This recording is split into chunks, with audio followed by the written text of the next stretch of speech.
মাত্র কয়েক ঘন্টার মধ্যে দেশে ফিরে আসবে আওয়ামী লীগ সরকার, এই খবরটা গণমাধ্যমকে জানিয়েছেন সুপারস্টার নায়ক শাকিব খান।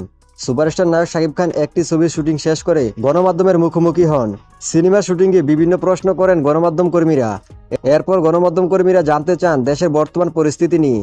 এ ব্যাপারে তার মন্তব্য কী ছিল সবকিছুই জানতে পারবেন। তার আগে আপনি যদি আমার চ্যানেলে নতুন দর্শক হয়ে থাকেন, চ্যানেলটি সাবস্ক্রাইব করে সাথেই থাকুন। ধন্যবাদ। সুপারস্টার নায়ক শাকিব খান বলেন, বৈষম্য বিরোধী ছাত্র আন্দোলন করেছে ছাত্ররা, আওয়ামী লীগ সরকার পতন করেছে। তখন তারা বুঝতে না পারলেও এখন কিন্তু ঠিকই বুঝতে পারছে তারা কি ভুল করেছে। বাংলাদেশে শেখ হাসিনার অবদান কতটুকু তা বলে শেষ করার মতো নয়। দিনমজুর থেকে শুরু করে সবাই সেটা ভালো করে বুঝতে পারছে। সরকার পতনের বিষয়টা নিয়ে সাধারণ জনগণকে কিছুতেই আটকানো যাচ্ছে না। এই বিষয়টা গোটা বিশ্ব দেখতে পাচ্ছে সোশ্যাল মিডিয়ার মাধ্যমে। সাধারণ জনগণ চাচ্ছে যে কিছুর বিনিময়ে শেখ হাসিনা সরকার দেশে ফিরে আসুক। সুপারস্টার নায়ক শাকিব খান আরো বলেন, সাধারণ জনতা সমন্বয়কদের আর দেখতে চাচ্ছে না। সমন্বয়করা এখন বুঝতে পেরেছে বৈষম্য বিরোধী ছাত্র আন্দোলনে তাদেরকে ব্যবহার করা হয়েছে।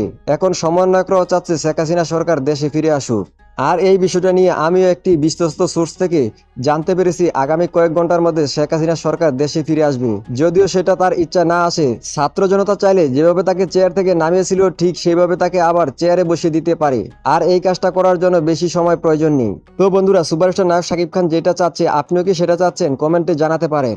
আর আজকের এই ভিডিওটি ভালো লাগলে ভিডিওতে একটি লাইক দিন এবং চ্যানেলটি সাবস্ক্রাইব করে সাথেই থাকুন। ধন্যবাদ।